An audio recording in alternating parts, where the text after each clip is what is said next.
Hello there, Jets fans. Welcome to episode number 44 of the JetStream Podcast. I am Travis Rubinik. Today is October 5th. I'm here today with, again, Joe Clark and Neil Noonan, and I'm not even going to ask for a hello from you two because I'm super pissed off and the Jets are fucking stupid and I'm very angry and we need to get to something really quickly. Before we do that, though, I'm just going to put all of my change into the swear jar because this is going to get, really bad. So, for those of you who are decently new listeners, we've had a few lately, and hello to all of you.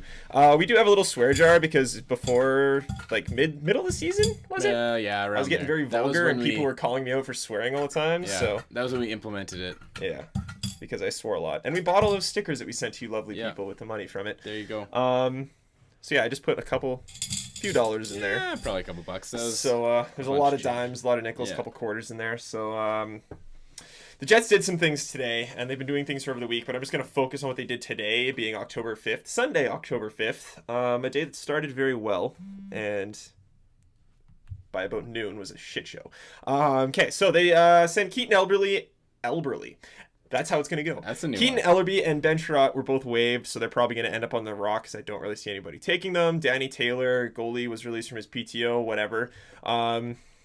Ehlers, Patan, and Morrissey were all sent back to junior. I don't think anyone's surprised by that. I would have liked to see maybe one or two of them get a shot in the NHL for about 5 or 6, maybe that max 9 games, whatever. They were probably all going to be sent back anyway. I'd rather Morrissey not get thrown into the shithole that's going to be the Jets defensive group this season anyway. Whatever, fine.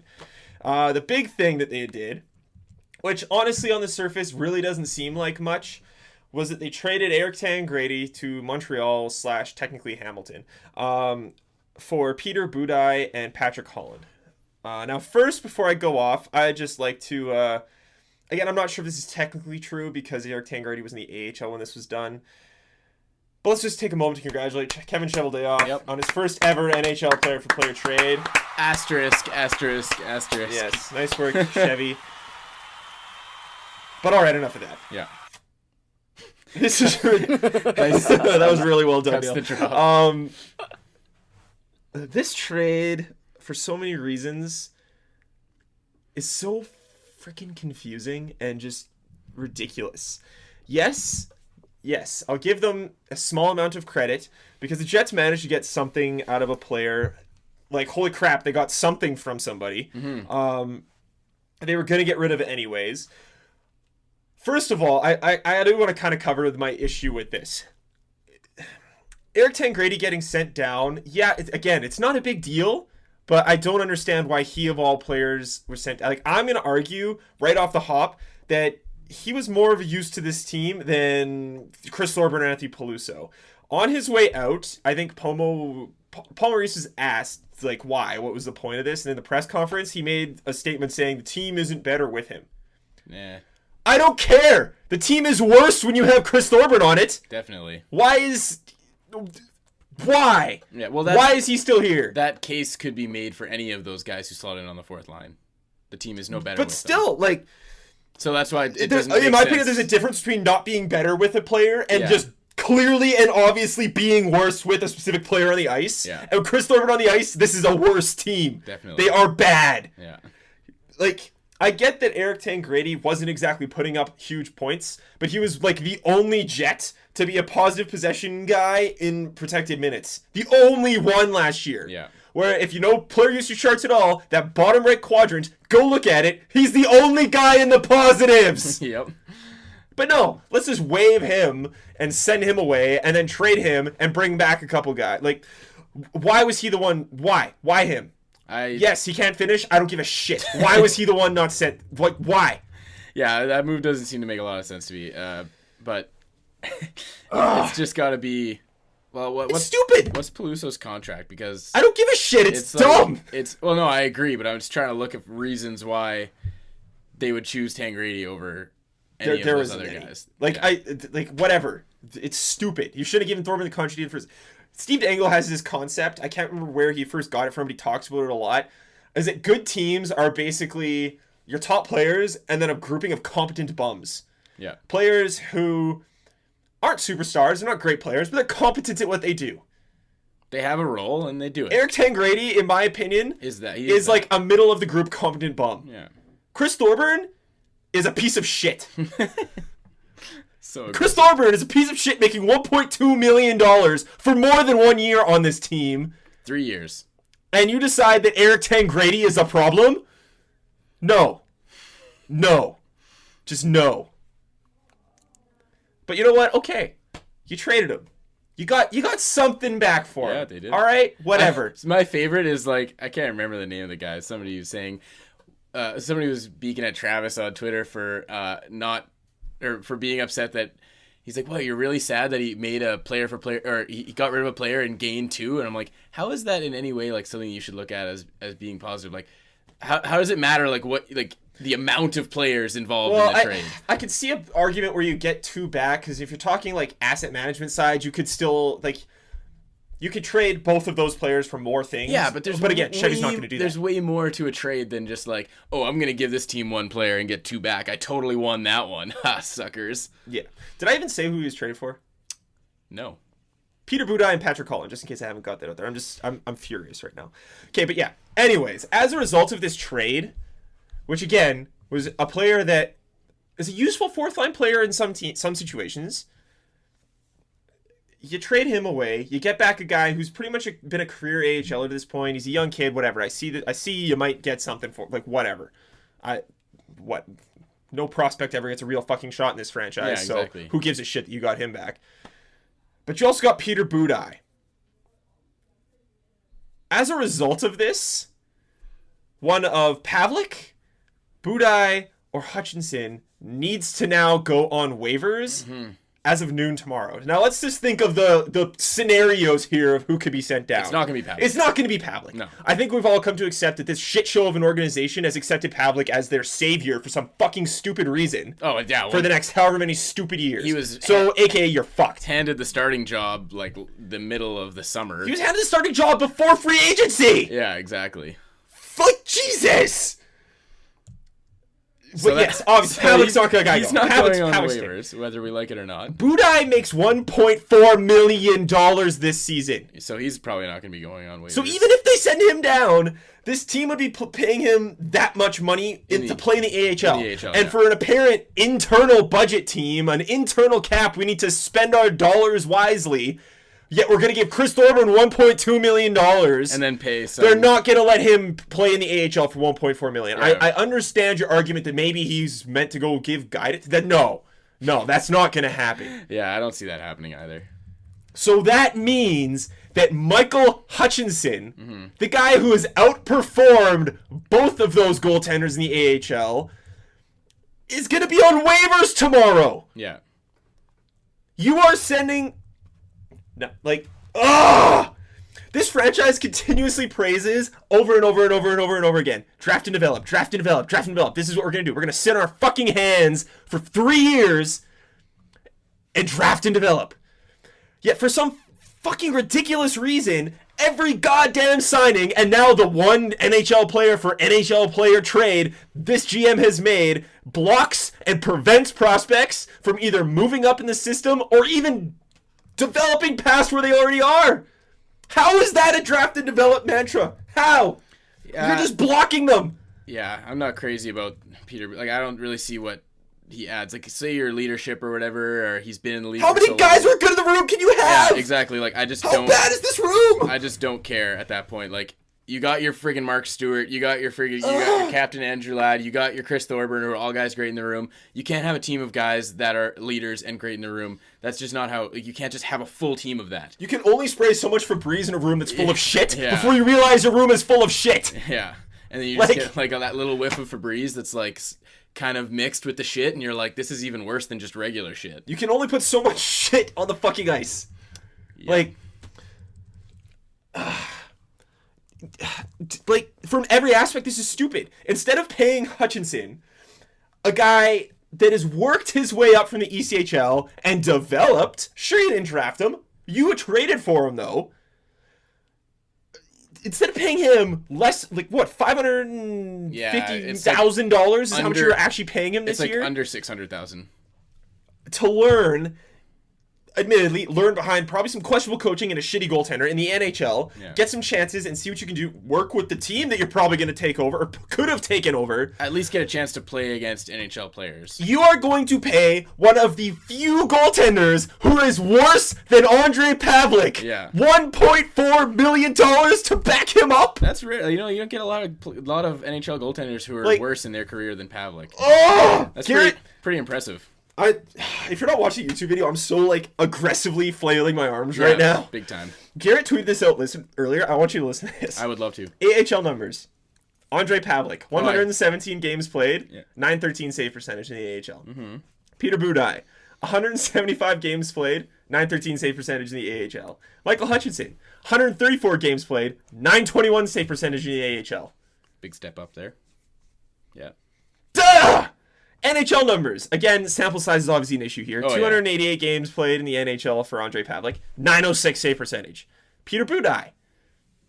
I don't have it here. He played about the same number of games. I think 260, 270 something. Yeah. 903 save percentage for his career. Even worse. Michael Hutchinson, 3 games played, 943. Yeah, you can't really take anything from that. But look at his AHL numbers. Yeah.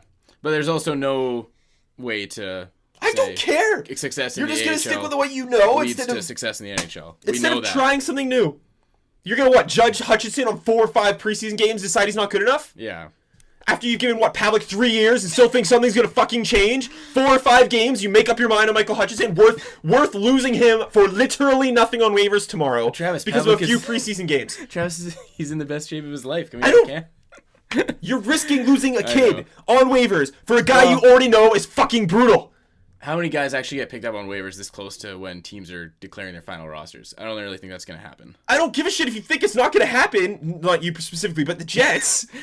It could. I know. Oh, yeah. It could happen. It's totally possible. I agree. Give the kid a fucking chance, for Christ's sake. Yeah. What is the logic behind this? Sending him down. You don't only risk losing him. If he gets through, he's now sitting in the exact same position he was last year. Yeah. A position he has career-wise been better than both the guys you have in the NHL now. Playing against the exact same level of competition, getting the exact same coaching he did last year, sitting ahead of Connor Hellebuyck, which limits his growth. So now you've got another prospect who's not playing. Yeah.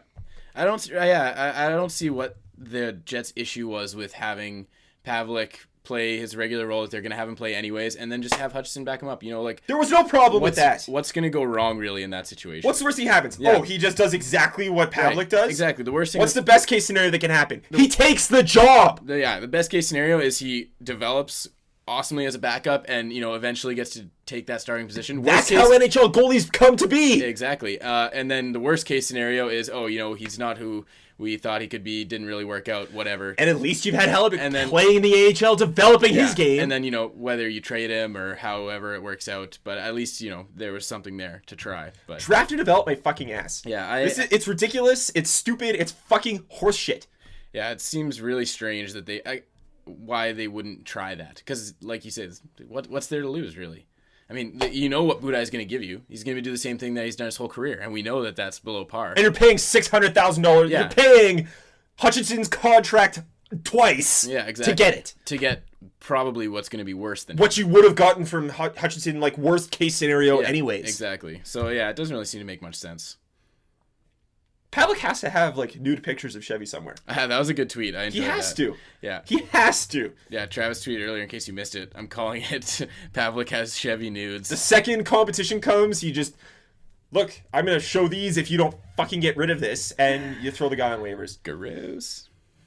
I just no.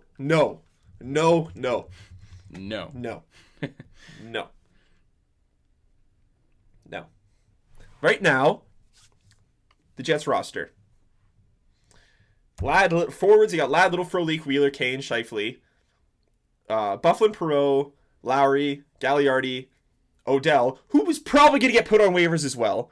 Yeah. An AHL he's injured. Point per game. Yeah, he's going to be on IR to start the year. But once he's healthy, because apparently Lowry is just taking that spot, and Odell's just going to get thrown back down. Because you know what? A guy who's a point per game player in the AHL, he's completely worth putting a risk on waivers, right? He's completely worth just losing for nothing as well, right? That's sketchy. Because you know what? Chevy thinks he's the only fucking moron to use the waivers in this fucking league. Yeah.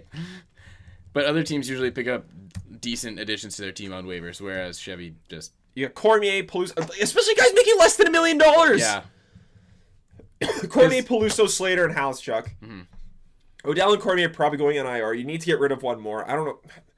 At this rate, they're probably going to fucking cut Bufflin or something stupid like that. Fucking morons.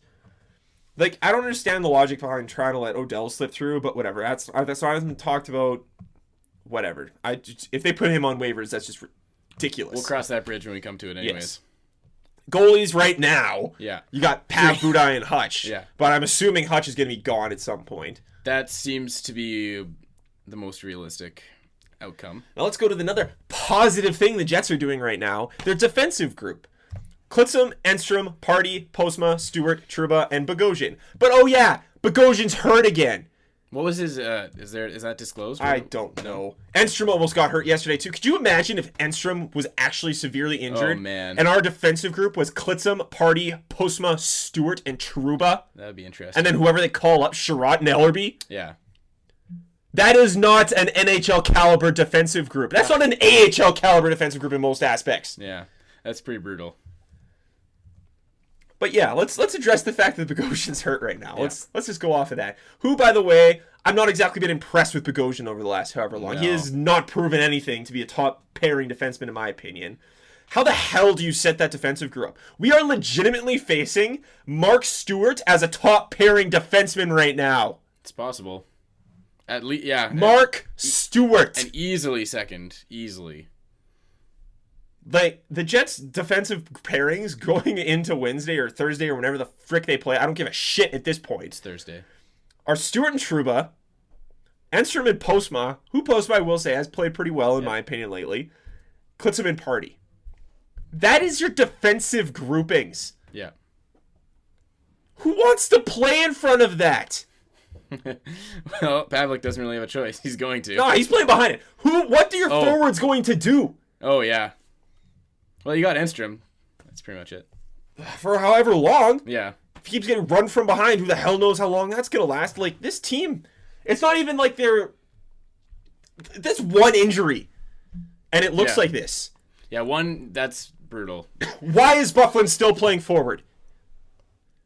And I hope that if it comes down to an injury happening on the blue line, that they won't hesitate. But it's already happened, and they don't do it. Yeah, well, you can't hard to say what they would do right now because it's not really officially the season. Because, if they change him back, that they're going to be, like, secretive about it, right? And, one game you're just going to see that he's playing defense. Yeah, but he's got to practice there at some point. Yeah. People know.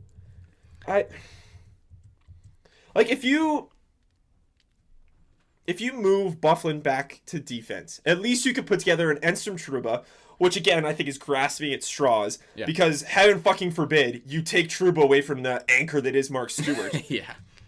Enstrom and Truba, Klitzum and Buff, which again isn't great, but whatever, it's something. Yeah. Stewart and Postma. Fine. That's not horrible. You can get by with that. Yeah, exactly. Hoping that it's probably not in the Central Division, but you can get by. Yeah. And that's best case scenario. But instead, we're going to go with Stewart and Truba as your top pairing, Enstrom and Postma, and Klitzum and Party. Because that's fucking logical. That is an NHL defensive group right there. Draft and develop, folks. And people wonder why I'm not going and throwing my money at this fucking team to watch bullshit hockey this season. Garrett actually tweeted out an interesting group of defensemen earlier this week, where if you had Enstrom and Truba together, Klitzum and that was his thing, Klitzum and Buffin and Stewart and Bogosian, when Bogosian gets healthy, that's decent. But again, Bufflin's not moving back. No. Bufflin's not going to re-sign here because Bufflin does not want to be on a fucking third line of forwards. Yeah, definitely. Because he is not as good there. He's not good there. And definitely not as, even if he's okay, he's not as good as he is as a defenseman. I don't get it. How can any GM come forward right now and say, I've been doing my job with this team. I'm actually hoping to win this year with this team. It's not possible. You cannot say that right now. there is. It's so. This defensive group is a joke. It's a joke.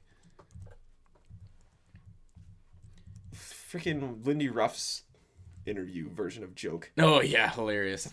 Actually, TSN had a top 10 of like people, or the top 10 repeaters in interviews, like people who said the same thing over and over again, and that was number 1 was Lindy Ruff's. What practice wasn't number 1? No, that was like number 2. No, that's got to be. Allen Iverson was on there twice. There was the practice one, and there's one other one. What was his other rant? This is gonna bother me now because I enjoy both of them. Anyways, he was on there twice. But that was one of my favorite top 10s ever. But yeah, it's a joke. Lindy Ruff, come and talk about the Jets for like 5 minutes. Good old Lindy Ruff. You'll get to repeat that because his team is a fucking joke right now. All I have to say is no goal. God damn it, Lindy Ruff. Meanwhile, the Islanders. Yes, the Islanders. Remember how I said, 3 episodes ago that my biggest concern for the Islanders was their defensive group? Just like people have been saying about the Jets for however long, their biggest issue has been goaltending and defensive group. Goaltending and defensive group was, yeah. Hey, look, another franchise that I would assume nobody would want to play for managed to fix those problems in one summer. Yeah, the Islanders actually... The same summer the Jets could have fixed their problems. A really similar situation to how Winnipeg was. Maybe not quite as bad, but it was one of those things where they have a couple guys who are really talented and you can build something around, and then they actually did build something around it.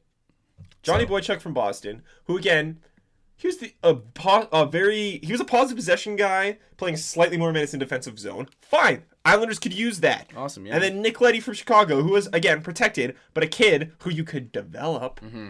Keyword develop in this shithole of a city. And now the Islanders have a real hockey team. Yeah, the Islanders are looking pretty... I like the Islanders. I'm going to try and keep my eye on them a little bit more this year. Oh, they're actually going to be good to watch. Unlike the team that's going to be fucking playing the MTS Center all fucking winter. Yeah. The Islanders and the Stars are two teams who just this offseason grabbed my attention, and I'm going to be paying closer attention to both of them.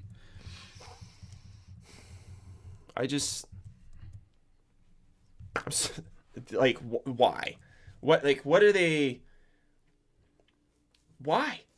I can't even wrap my head around the Jets are gonna have to score 4 or 5 goals a game to be competitive in hockey games this year. Good luck doing that. And it sucks because all those guys up front, the team is probably just good enough to not really be in contention for Connor McDavid at all. Yeah. And again, that's not their problem right now. It is not forwards and scoring that is their problem right now. It is the fact that every puck that goes towards the net is probably gonna go in the fucking net. Yep. Sounds like our beer league hockey team from... Yeah, it does. 2 years ago. A goalie who's never played hockey before and a bunch of guys who have to play defense because they can skate backwards. Yeah, we scored probably 3-4 goals a game. That wasn't really our issue. It's just that we got 8 goals scored on us every game because we had no goalie and no defense. I will give Chevy credit for this, partially. Is that apparently he did have a package put together for Nick Leddy. I did hear that, yes. But again, that came from Gary Lawless after this trade was made. And you can say whatever the hell you want to the media after you fail to acquire a player. Oh, yeah, of course. To save face. Oh, yeah, I was totally trying to get that. I was 100% in on that. I was right there. It's so depressing. I would like to think fans of this team deserve better. But, you guys do deserve better. It's just too bad that the incompetence that is going on in the offices down there are just... So you know what we're going to do? We're going to not talk about the Jets for the next little while. Okay.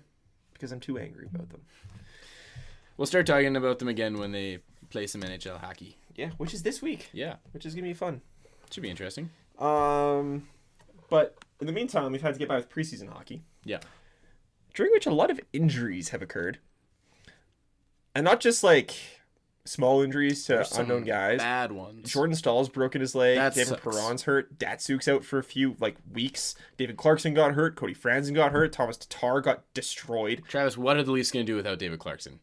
I don't know. They're screwed. Jonathan Drouin got hurt. That sucks. I was really looking forward to seeing Drouin. Jet side, I guess, Bogosian getting hurt. So that kind of leaves me wondering. I'm going to ask both Neil and Joe this question kind of together.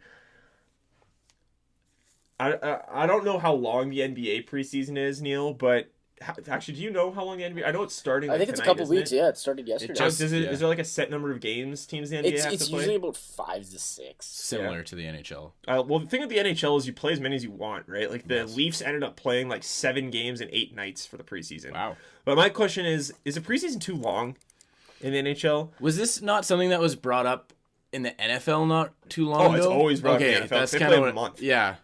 Sorry? Like, they play 4 preseason yeah, games. and like everybody's like, oh my god, my star players are going to get injured because it's football and it happens all the time. Exactly. Well, you can say the exact same thing about hockey. Yeah, exactly. Like, it's a game that there's the risk of guys getting hurt. And my big question for it is how many decisions can you really make on a player over such short a time?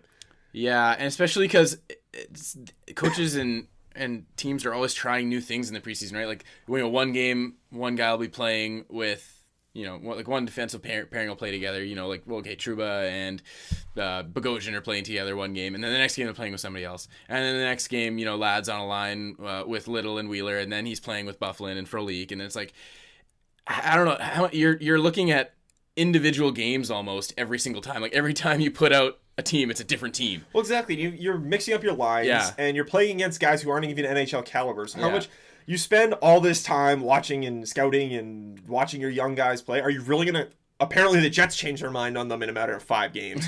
But how much are you really going to change your mind on such a small sample? It's stupid to make up your minds like that. Coaches and GMs, like, they really flip-flop on how they come across, like they value it, because you'll hear a GM or a coach be interviewed saying, what are your thoughts so far in the preseason or whatever, and like, you don't want to take too much from it because blah blah blah, this, that, and the other thing, and it's just preseason hockey, it's get guys getting in shape, blah blah blah, fitness, this, that, the other thing, and then the next week they'll be interviewed and be like, oh, what did you think about this guy's preseason? They're like, oh, well, we got a really good look at him this preseason, we like what he's done, and it's like, okay, which one is it? Do you value preseason games or do you not value preseason games? Yeah. Like, are you actually taking something from this, or is it just a fitness thing? I think I've kind of learned over the last year that you don't listen to anything anybody really says to the media, unless it's like calling a player out. Anything they say to the media is just it's nothingness. It's useless information they're generally giving you. But like, I just find it weird that coming into a preseason, you can already pretty much, like, we knew what the Jets' top 3 lines were going to look like coming in. There was maybe one spot guys were competing for. Nick Patan had a pretty solid preseason. He's still going back. Josh Morrissey had an okay preseason. He's going, like, you already knew those guys where they were going. Most of us knew that they were going back. Yeah. You're already paying X, Y, and Z players. You know they're going back. So what's the point of this? It's not... Oh, one game in the NHL preseason really changed my career, folks. No. Like, no. No. I honestly don't believe that a kid can steal a job in the preseason. I don't believe it. And then you have this mentality amongst so many of these players that, oh, I'm going to make a difference. I'm going to do this. I'm going to accidentally try a little too hard and run someone into the boards and break their neck. Exactly. Like, and, like, it's... You have too many people trying to do too much. A kid comes into a preseason game and, like, who knows, maybe they have an unreal preseason. They play all 5, 6, 7, whatever games, however many games it is. They play all the games. They score, like, 2-3 points a game for, they somehow light it up. And then, a team's going to look at that and be like, wow, he did really well, but, like, that's not really sustainable. He's not going to be a 3-point per game player in the NHL. Like, that's crazy. And so, you can't really evaluate based on that. I mean, obviously he did really well, but he probably got pretty lucky in those 6 games. Or you can look at somebody who played really well but didn't really score because it's only 6 games. So maybe they just played really well, but didn't get lucky. So how do you... It's ridiculous in any aspect of the sport to completely make up your mind on something on however many. What are you going to do, play a month of preseason? Exactly. No, so because that would be ridiculously too long. Yeah. So, I mean, the way that it is now, I seriously do not believe that a kid can steal a job in the preseason. Yeah. And to me, it's got to just be a fitness thing. So and getting back into the swing of things. Go CFL style. Yeah. Play a couple of games, get your vets' feet wet, get them moving it isn't horrible. Everyone knows the first 5 to 10 games of the NHL season are brutal anyways. Yeah. Mostly because the stars aren't even playing in the preseason.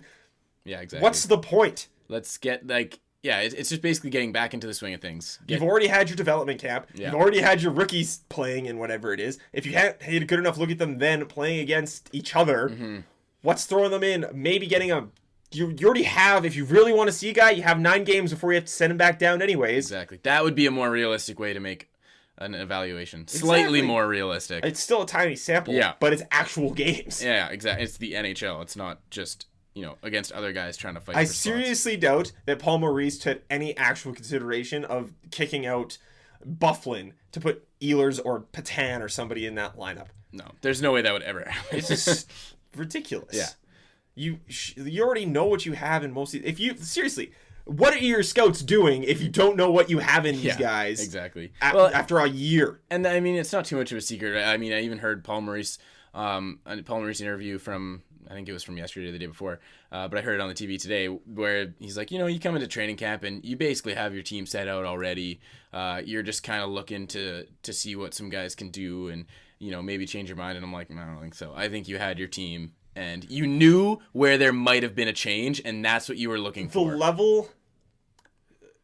The level of like impressiveness you would need to see from a guy for him to steal a spot is so ridiculous. Yeah. Like it is unrealistic to expect that out of a guy. Exactly. So, and even if it does happen, it's not going to be sustainable. Yep. How many times do you have a Jeff Skinner come out of the blue and make a team and then have a great year? Yeah, exactly. Very, very rarely. And I just don't see the point in risking it all. Like, it's all money, and I get that. I get the point that, yes, the preseason is just them to sell extra tickets to fans who might not always get to go and sell extra merchandise and sell a couple extra hot dogs. But, like, at what point is that not really worth it anymore? Yeah, if your star players are getting injured. Exactly. Yeah. Yeah, you got to balance it out, but I think it's too long, in my opinion. What would you like to see, like 3-4 games? 2 to 4? 2 to 4? Max. Yeah. Just play a couple and that's it. Because I don't give a crap about preseason games. Yeah, honestly, I got kind of sick of the preseason games after the second or third one. It's the same. Like, yeah. It's just.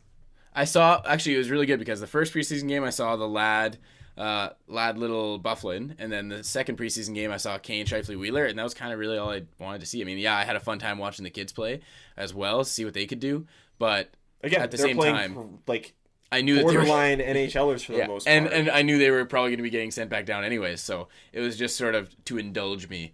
But yeah, I mean, I kind of saw what I wanted to see in the first couple games, and that was all I really needed. You just don't see the point in getting excited over. And then the rest of the time, I was like, what's there to do tonight? Guess I could watch the preseason game. It's on TV. It's the only thing on, so I'll do that.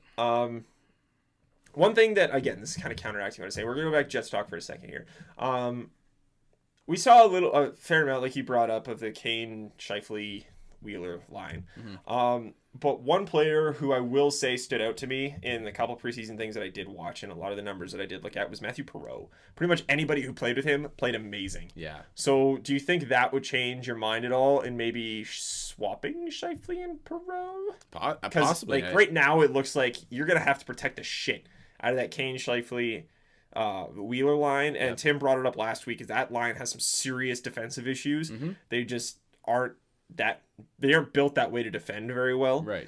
So is it worth only playing them offensively and really pushing their minutes to get all that scoring, or would you rather have Perreault on that line who can help spring things around because he did that all preseason? If you want to actually make some use of this stupid preseason, possibly take some load off of that little lad and whatever else is going to be their line because they're going to have to be those guys playing. Even then, I'm not going to take much of a load off that line, but I get what you're saying. Yeah. It's not all on them. Yeah, exactly. Yeah. It gives. Again, I'm counteracting myself from what I said last year and putting Scheifele in a defensive role. Mm-hmm. We can still protect any line he's on if it's with Lowry or whoever. Yep. And just, I don't know, balance things out a little bit. What are your thoughts on that? I could see that happening. I mean, like you said, did you want to see it happen? Or I would love to see, and this is just from a completely like romantic standpoint, fan standpoint. I want to see Kane, Scheifele, Wheeler succeed because that's just like a great image. Yeah.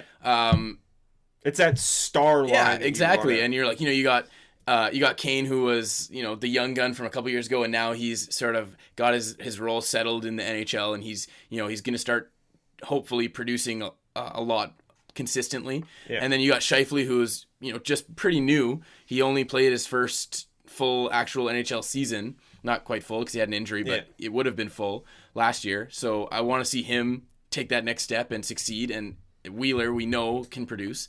I want to see all those guys come together and produce together because that'd be awesome. Yeah. But I would also like to see, and I know Perreault can help out with any guy he plays with. So I mean, putting him with Wheeler and Kane, you know that they're both gonna do well. Yeah.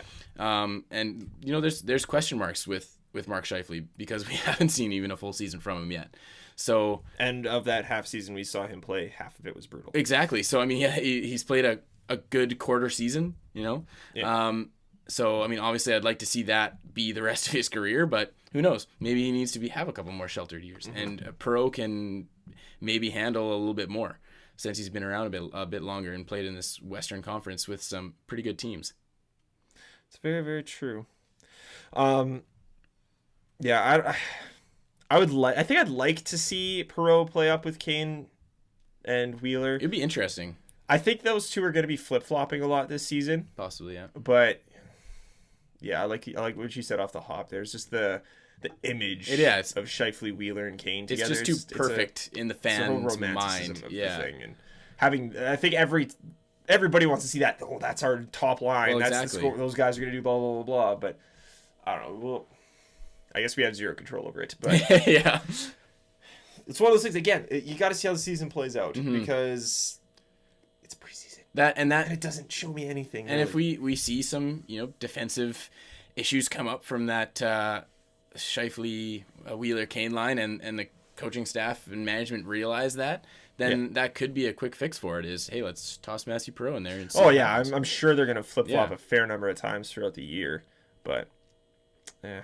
But yeah, the ideal situation in my magical dream world is that Kane Scheifele and Wheeler are fantastic and score all of the goals. Yeah. Okay. We're probably gonna have a bit of a shorter episode. We'll see how these last kind of couple conversations go on. But I wanted to bring this up. I'm not usually a very big baseball fan. I don't really care about the MLB. I don't watch it very often. I mean, I kind of followed it when the Blue Jays were doing well. That's just because I wanted to see them actually do something. Lasted like 5 minutes. Yeah. But for some reason, every single year, I find myself watching one baseball game, and it's always their wild card playoff between, I think, the way it works in baseball is you win your division, you're in the playoffs, and then they used to have, I think it was like, I don't know, I don't really know baseball that well. Anyways, now you have your division winners, but then you have two teams. Oh yeah, you had your division winners and a wild card team that got in, and someone got a bye, and the wild card team played like whoever, and blah blah blah blah blah. Anyways, now they have two wild card teams, and those two wild card teams play off a 1-game playoff. Sweet. For the team that advances and goes and plays one of the divisional winners, and they keep going. This year, one of those games was the Kansas City Royals and the Oakland Athletics, and it was an unbelievable baseball game. I think Oakland was up like 7-2 or something like that. Kansas City came back, tied it in the 9th, and it went on. They went down, I think, in like the 11th or 12th inning and came back, tied it, and then won later on in like extra innings. It was insane. The crowd and the atmosphere was unbelievable. Mm-hmm. And honestly, Twitter was all baseball that night. I Twitter exploded with baseball. And that was during an NFL Thursday night game, I believe. Yeah. Again, which admittedly wasn't exactly a great game, or I think it was a Thursday night. Anyways, on a time that baseball generally is supposed to be in the high, like that's baseball's time, right? It actually felt like, holy crap, this is awesome to watch this baseball game. This is cool. I'm not bored out of my mind. I'm actually really into this, and I want to see what happens, which is extremely rare for me with baseball. Yeah, big time. So that kind of has me asking you guys, and I want both your opinions on this because I think it's a concept. Neil, you said the NBA was thinking something similar. I want you to explain that in a second. But would you like to see an MLB style kind of wild card thing happen in the NHL where the 8th place team and the 9th place team maybe play a 1-game playoff, winner gets in the playoffs, loser finishes just outside of the playoffs, and that decides it? That would be, I mean, from a fan perspective, what's better than a winner take all 1 game? You know, if you lose, you're out, have fun on the golf course. If you win, you know, you could possibly be going to the Stanley Cup. Exactly. Like, that's all you need to do is get in the playoffs. Exactly. So. I mean, LA proved that to us, squeaking in. Yeah, could you imagine that if the LA Kings lost that wild card and they never went on that ridiculous run? Exactly. So who knows? But Another thing, 2 years ago, the Jets were right behind the Islanders. They Yeah. finished just outside the playoffs. Yeah. Could you imagine Jets and Islanders playing for that last playoff spot? yeah, that would be probably one of the best games of the season, short of final game of the Stanley Cup Finals or conference finals or something like that. Exactly. But, I mean, anytime you have a game like, gold medal in the Olympics or something like that, or like the World Junior Finals is always crazy, regardless of who's in it. Yeah. Anytime you have a game for all the marbles, it's Well, always going to be... It's like an extra game 7. Exactly. You're guaranteed a It's game always- 7 every year. It's always Two gonna be- game 7s every year. It's always going to be awesome. So, whoever when the year they instill that, if they ever do, the team that finishes 8 is going to be like, Yeah, if we did this last year, we would have made the playoffs for sure. But I mean, other than that, I think it'd be awesome. That'd be sweet. Neil, Yeah, what's the NBA I couldn't thing you were agree bringing up? more. One of the best sporting events on earth is March Madness, and it's a bunch of one and done games. Exactly. That's true. There's always upsets. Everything is on the line, all the marbles. Any team could win on any night. Yeah. An idea that's been floating around the NBA community for a while is have the last 8 teams, so the 8th seed all the way down to the 15th seed, have an 8-team tournament to play for that 8th spot. So there's about 3 rounds. Bringing it to the next level, even. Yeah. So like the Three- top 7 just get like a little bit of a Top break. 7, they get their break, they get their rest because they earned it, and then the bottom 8 play for that 8th seed, who will probably lose to the first seed. Like in the NBA, it's never happened, right? The 1 seed never beats the 8 seed. It just does not happen. So it doesn't really matter, but everyone wants to see the one and done in the NBA. Yeah. People are even talking about having like a March Madness style tournament during the All-Star break. That'd be pretty Everyone wants to see it. Yeah. It would have to be for something like the 8th seed just because NBA is great where the best team always does win. Like the 7-game series that weeds out the bad teams, right? So I would love to see it. It's just so exciting for fans.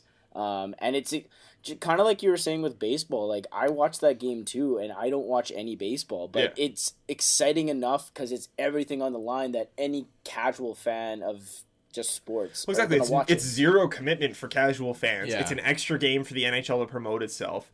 And you want to talk about a game where players are going to give it all no matter what. It's a 1-game playoff for your season. That's it. Yeah, that's nuts. You win, you keep going, you lose, you're done. Yeah, and say what you will about whether you think it might happen or not, but as far as I'm concerned, all professional sports leagues are businesses, and anything like this is a big money chance. And anytime that there's money involved, there's a possibility that it could happen. You sell the rights to that Yeah. one extra playoff game, TV deals are going to go crazy for that.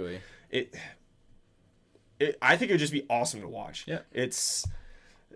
I also actually additionally think it's one of those ways they keep talking about finding a way to balance out that lack of balance, I guess, not to repeat myself, between the East and West there, where they have the extra teams in the East. It's a way to kind of, well, you want it, fight for it. There you go. Have your shot, try to go for it, and see if you can make this happen. Like, that would That'd be super I just think cool. it'd be super cool That would be one of those games where, I mean, a lot of the time, like, the first round of the playoffs, like, obviously you're like, oh my God, I can't wait for, Stanley Cup playoffs. And then you watch the first round and, oh, that's awesome. Better than the preseason or better than the regular season because, playoff hockey's always better because it's way more intense.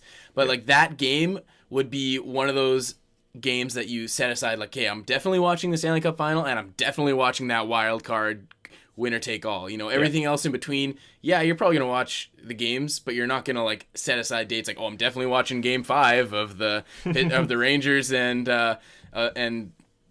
Penguins or whatever, because that's going to be a great game. Like, you never know, right? Yeah. But for a fact that on this date, when these two teams play, whoever they are, it's going to be a great game, and you're going to watch it. Okay, well, let's take a look and just see who would have actually played. I'm going to go back to the last few years and take a look at who actually would have played these games. Last year in the West, so obviously with the wild card the way it is in the NHL right now, it's going to be the bottom wild card team that would play for this. It would have actually been Dallas and Phoenix, who I believe last year had played a couple games earlier, and that really helped decide that. They would have had another 1-game showdown. Phoenix finished 2 points behind Dallas last year. Central and a Pacific, but those two have gone at each other in the past. Might have gotten more fans in Dallas, who knows. The atmosphere in Dallas for the playoffs last year was awesome, so 1-game playoff between them. In the East, it would have been Detroit and Washington going at it, which would have been pretty entertaining in itself. I think if we look a little bit further back, there's actually some really good matchups that would have happened here. In 2012-13. Oh, I don't want league standings. I want conference standings here. Let's take a look here. As the Wi-Fi slows down. Like I said, in the East, it would have been the Jets in New York playing the Islanders for a chance to get in, which obviously Jets fans would have been salivating for. Oh, yeah, absolutely. Then Minnesota and Columbus playing each other in the West. That was in the shortened season. In 2011-12. Again, as it loads here because of the internet. Blame Shaw. Yeah, exactly. Blame Shaw. If we ever don't have our stuff up the next day, it's Shaw's fault, by the way. The year before that would have been LA and Calgary. So could you imagine Calgary beating out LA Oh my God. in a one-game playoff and then disputing that huge run? Wow. You would have had Ottawa and Buffalo playing in the East. So, again, obviously those aren't marquee matchups, but it gives teams that one extra. Could you imagine how Buffalo's fortunes could have possibly changed if they make the playoffs that year? Oh, yeah. Like, it's well, just... think about possibly how Vancouver's fortunes could have changed if they didn't lose to the Kings. They would have played the Flames and probably beaten them. It could have, like... I just think playing that one extra game just would have been absolute... It's just something to watch, right? That would be super cool. I would love to see that happen. I'm all for it. So let us know what you think about that. Yep. Hey, Joe. Hey. Do you have a spelling bee for us? I do. Here, let me get it up here. So we were talking about how the Islanders made some changes and shored up their blue line and got some goalie help. So I went through their lineup to see if I could find anybody in there that had an interesting name, and one guy I did find, and this is a fun one. So here it is, he's a defenseman. So here it is. Here it is. Defenseman for the Islanders. I don't know what his situation is, if he's actually going to be on the team or not. He came from college, so I don't know if he's going to make the team or what, but he's on the roster, so as of right now. So it's Kevin Zuxman. I got that first name right here. I would think so. Zuxman? Yeah, say that again. Zuxman.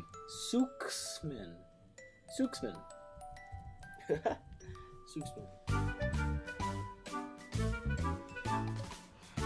Can you tell us where he's from? He's Canadian. He's Canadian? Yeah. All right. That doesn't help because Canadians are everything. Yeah, exactly. That's why. The old melting pot. Yeah. Kevin, Kevin. All right, love it. Zuxman, Sukesman. Sukes? Sukes. Okay. M-A-N. Okay. Travis, what do you got? Kevin, Kevin. Okay. Zuxman.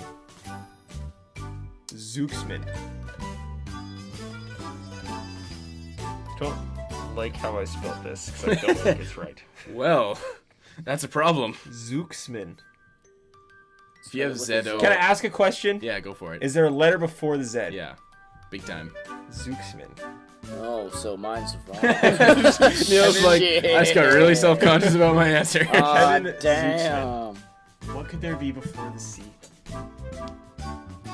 What is before the Z? Zuxman.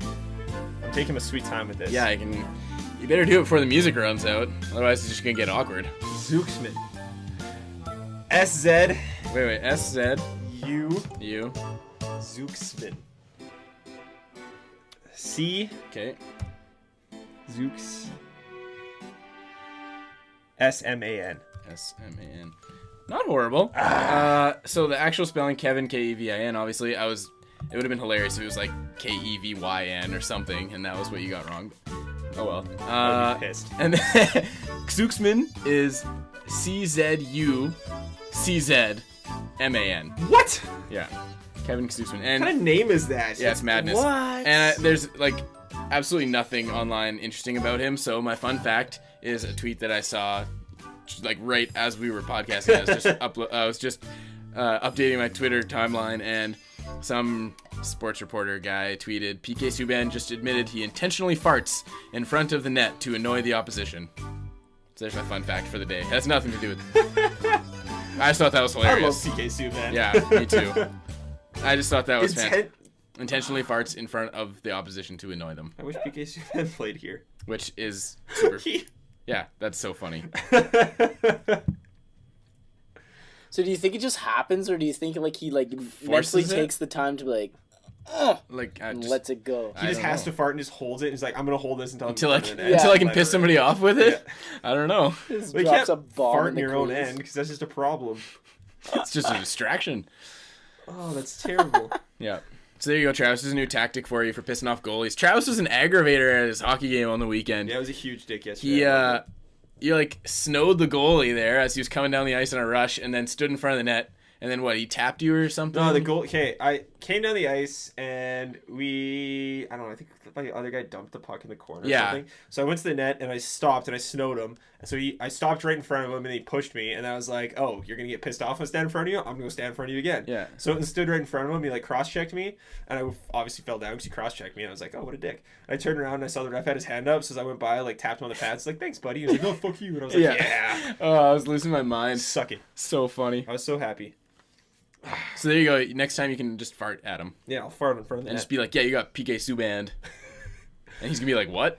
He's gonna be so confused. That works in basketball, man. And you drop Oh, a yeah. bomb in the key. Oh, really? It used to God, be brutal. it's awful, Especially for the posts, because we'd all just be like, "Oh, come on, man. Gross. We have to sit down here and just chill." It's brutal. Hey, guys. Hey. This week is our 1 year anniversary as a podcast. Yep. What? So, yeah, JetStream. On I think that the official day is the 7th. October 7th. October 7th. We're 1 year old. 1 year old. Yep. And we're still brutal as ever. Yeah, exactly. 1 full year of swearing, and I think it was good that I had a nice rant to start this episode. It's just, it encapsulates last year so perfectly. We should have started it off really awkwardly, just like how we started the first episode. Hi, everybody. Just super awkward. Just brutal. Yeah. Before we even had our theme music. Yeah. Thanks again, Kale, for giving us our theme music. Yeah, that worked out well, hey? Yeah, it did. We've Good kept stuff. with it for a full year. Or, well, I guess not technically a full year yet, but... Almost a full Imagine year. if we thank started you, our podcast. listeners. Yep. Thanks everybody who A downloads. round of applause yeah. for the listeners. Thank you guys for all the downloads and interaction. It's been awesome. Yeah, I had high aspirations for when we started this because I was like, I just want to do this and it'll be a lot of fun. But I honestly, to say that I would expect that we would have done 44 episodes and keep doing this and going strong for a full year after we started, Yeah. I think that would have been just like, who knows? I don't know. I think that would have been a little high hopes for us. But yeah, it's been great. I've loved doing this. Thank you guys. And thank you, Neil, for all the work he's done. Yeah, thanks to Created you. a Yeah, logo no doubt. for us. We get podcasts, and or I guess we had a podcast again, but we get YouTube videos Yeah. and everything now. We've had stickers made, and we sent those out this week. So if you ordered stickers, you've got them.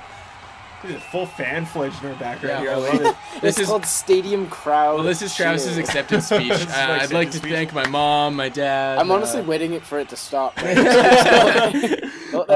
we go. But yeah, thank you guys, all of you, for listening. It's been fantastic. If you ever have things you want to add on to us, or you think there's something we could do to improve, just let us know. Again, keep telling your friends about it because we love interacting with you guys, and it's been great. One way we are going to add for this season for our interaction with you guys is I think we're going to have a little JetStream Fantasy Hockey League. So Joe and I and Neil, which is going to be awesome. We're making a JetStream Podcast Fantasy Hockey League. Obviously, the season starts on Wednesday, so the draft is probably going to be Tuesday night. Yeah. We're going to have this episode up by Monday, I think, tomorrow morning. So get at us and email us at JetStreamPodcast@gmail.com. Email us immediately if you want to be in on it. There's only 12 spots in the league, and I believe 5 are claimed already. So I'm going to be tweeting it out tonight. There's a good chance by the time you hear this, it'll be full.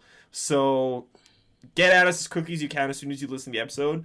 I've already made my team. This should be Pat interesting because I still haven't done my fantasy draft for my work league because it keeps getting postponed. Hey, you got practice. Because the guy who is running it, his kid keeps getting invited to tryouts in different places, so he has to keep leaving unexpectedly, and the draft has been delayed like 3 times already. The draft will not be delayed for us. So by I the have way. 2 drafts that have got to be done some time between now and Wednesday night. Jesus. So that should be interesting. Yeah, I've already made my team, Pavel Eloelik. Yes. By the way, RB, I'm the one who created that. I saw you tweet the other day saying you couldn't remember. It was me. I want all of the I credit. want the credits. Yes, all of it. I thought that was hilarious. chances are there's going to be multiple teams in this league that are some sort of Pavlik ripping on. Pavlik pun. I'm drafting Pavlik. Oh, first. God. Let's do it. Okay, well, before you say that for sure, Neil, I'm going to go over what the league scoring is going to be really quick. We're going to play head-to-head because putting a day-to-day commitment into this is way too much for me. This is going to be as non-committal as possible. Yeah, so you're going to have to set your roster, I think, by every Monday, and that's going to be your roster for the week. I've already set, I think your goalie has to play a minimum of 2 games or something like that. Scoring settings, you're going to get points for goals, assists, power play goals, power play assists, shorthanded goals, shorthanded assists, and shots on goal. Yahoo auto sets it so you have to get points for plus minus, and I was like, no thank you. Absolutely that is bullshit. Not. Yeah. So plus minus has been removed from the equation because I refuse to let that be a tactic. That's hilarious. We can also add on you can get points for goals, assists, and points, but I feel like just having it for goals and assists is That's plenty fine, enough. yeah. I also removed checking off penalty minutes because I don't want anybody getting Chris Thorburn and having points for that. Fair enough. Oh, I guess, do you want game-winning goals to be on the scoring? No. No? No. Game-winning goals? No. Fine. I don't know how they rank shooting percentage. Should that be in there? No, because I don't want anybody Colorado Avalanching this. No, thank you. Yeah. Face-offs won and lost? Meh. Meh. I'm pretty meh on that. Meh. Okay. Hits? Also meh. Blocked shots? Big time meh. What about nude photos of Chevy? Yeah. 9 million points. 100 points for every nude photo of Chevy that your player owns. We need evidence, though. For goalies, right now you're going to get points for wins, losses, goals against, save percentage, and shutouts. Okay. Game started? Please. Yeah? Why not? Okay, game started, you'll get a point for. Okay. That's where my photos come in handy. Oh, yeah, okay. Goals against average. I don't want to put one in there for goals against average. Yeah. Okay. Shots against, so... So, like, if you face a lot of shots, you get more points? So. Okay, Which all right. Yeah, but still, it's not really a goalie thing. That's your team. I know, but it's also, like... It helps if you have a good goalie on a shitty team, right? He'll get a little bit more points to make up for the fact that he might not get more wins because he faces a lot of shots. Fine. Kind of levels that out. Okay, well, how about instead of shots against, we give him credit for saves? Okay. I like Because that. then if you make a lot of saves... That's fine. I like that. Okay, we'll do saves. Because if you're good, you should make saves despite your shots against. Yep. Okay, so game started, wins, losses, goals against... Or... Game started, wins, saves, save percentage, and shutouts will be your positives, losses, and goals against will be your negatives. Okay, they don't awesome. let me change what each thing is worth, so I guess it's just like 1 for 1 or something. Yeah, I don't know how they weight those things, but whatever. Yeah. Okay. So those were saved. Perfect. Done. But yeah, come join our JetStream Fantasy Hockey League. I think we're gonna eventually we will have clothing. So I don't know, winner of the league can like get some JetStream swag or something if you are good at fantasy hockey. Because, We'll figure it out. You know, we made a little Jets blogging little fantasy football league, and I'm not doing so well in that one either.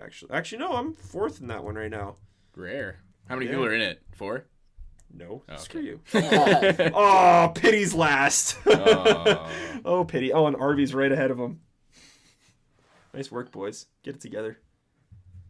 What else is going on here? Yeah. So yeah, that is about it for our episode this week. Because hockey starts this week officially. It's no more preseason bullcrap. Right on. The Jets' race to last place is on, There you go. and from the sounds of things, it's gonna be epic. What are all the ones? It's like tanking for McDavid. There's like different sayings that people came up for them. I love those. I can't I remember. don't There's know. some good ones though. They're just they're gonna suck. There were Yeah. so many good ones for the NBA this Yeah. year. Riggin for Wiggins. Nice. Sorry for Jabari. But yeah, the Jets are gonna start their losing streak off hot.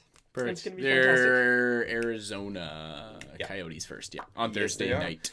And the Leafs play Wednesday, so everybody can tune in and start watching. Did you see Rogers' studio, by the way? Rogers' studio. No, I did not. It's like We're gonna see plenty of it It's this cool. year Yes, because we will there's see gonna lots be of it. lots of and a large lack of blacked out games, which I'm excited for because Yeah. I don't like blacked out games. hopefully. I have Game Center Live, by the way, and they better fix this issue because they had little like watch now things because now Rogers owns Game Center Live too. Sounds like Rogers Game Center Live. So if you logged in with the NHL, you have to take an extra step to logging in, which is driving me crazy because fuck off, Rogers. I'm not joining your cell phone company just so I can watch this. Yep. But they kept like saying, "Oh, this game is being broadcast in your region." I'm like, "No, it's not. I do not see this game in my region, so this should not happen ever because I wanted to watch this game." You don't know me. You don't know my region. Yeah, you don't know my region. I was pissed. Stupid Rogers. NHL, don't make me watch your games illegally. I paid for a service. I paid for it so I don't have to watch them illegally. You're forcing me to break the law. Yeah, I don't like that NHL. If I get convicted of this, I'm putting it all on you. Yeah, I'll sue you for whatever I get convicted for. Yeah. I'm paying for this. Yeah. Pissed. But yeah. Enjoy hockey this week, everybody. Yep. I hope so bad. I hope so much that I'm wrong. And that Always. if Hutchinson doesn't get sent down, yay. Awesome. It means that I don't know what's going on in It's the Jets offices. equally as weird, but yes, whatever. I just want to clarify, I don't hope the Jets do poorly. I want them to do well. Even though I'm a Leaf fan, I want to see the Jets do well. I do live here. I do have to deal with it. So I hope I'm extremely wrong and somehow Adam Party ends up being a superstar. Yeah. And all these things Yeah. And things just start going well. But I seriously doubt it's going to happen. And for that, I am angry. Yep. And for that, I cry. Sometimes. I cry every team. RT if you cry every team. Yeah, that's all for us this week. Be sure to email us at jetstreampodcast@gmail.com. It's not even a weeknight, Travis. I know. Check out the website www.jetstreampodcast.com. Maybe we'll put like standings of who's in our league on the website so people can see it all the time. Good idea. But yeah, you can email us, jetstreampodcast@gmail.com if you want to get in that league, or you can DM us on Twitter, at JetStreamPod. If you want to get at us on Twitter, hashtag. What the hell? Hashtag JetStream. Tweet at me at THRUBENIUK, at Joe at JW_Clark20, Neil at Neil Noonan. Subscribe and rate us on iTunes. If you're a new listener, that helps us get exposure, that helps us get our word out there, and so more people can interact with us, which we love to have. So subscribe and rate us on iTunes. Check out ArcticIceHockey.com. They have game day threads, pregame stuff, postgame stuff, middle of the time because stuff's happening and stuff for every little thing that this could possibly happen. They've got a lot of stuff. Yeah, there's lots of stuff going on that website. There were so many posts today just because of all the things that happened and people evaluating the things that happened and saying that things that happened and stuff and more stuff. So if you like Jets stuff, go there. But yeah, thank you all for listening. Enjoy hockey this week and pray Jets pray. Pray Jets. No, that's it. You're not saying go Jets go. Oh, yeah. No, I'm not saying it because they are. I'm not saying go Jets go because I can't just I can't just say go Jets go when they need more than cheering right now. Can't do it. They need so many external forces to help them win. Yes. So pray and hope. Whatever greater power you believe in. First jersey thrown on the ice is going to be at what time, Joe? What time in the season? Yes. Well, I don't think there's going to be any Jets jerseys thrown on the ice. Someone's throwing a Jets jersey on the ice. Because I bet that there would be more Oilers, right? That was the bet that we made. Yeah, that's true. We didn't figure out the deals at The Oilers are making the playoffs, damn it. I bet. I am holding on with that. Okay, well, I think my side of the bet was that more Oilers jerseys are going to get thrown on the ice than Jets jerseys this year. There's going to be a Jets jersey thrown on the ice by, You think? December. Okay. Actually, I'm going to go to the game in January. Throw your jersey. When they play the Leafs, and if it hasn't been done by then, I will throw a jersey on the... No, I won't. I will not do that. So much I money. am way too cheap for that. So much I money. will find someone who bought a bootleg Jets jersey and throw that on the ice. There you go. So there. Okay. But yeah, bye everybody. Pray Jets pray.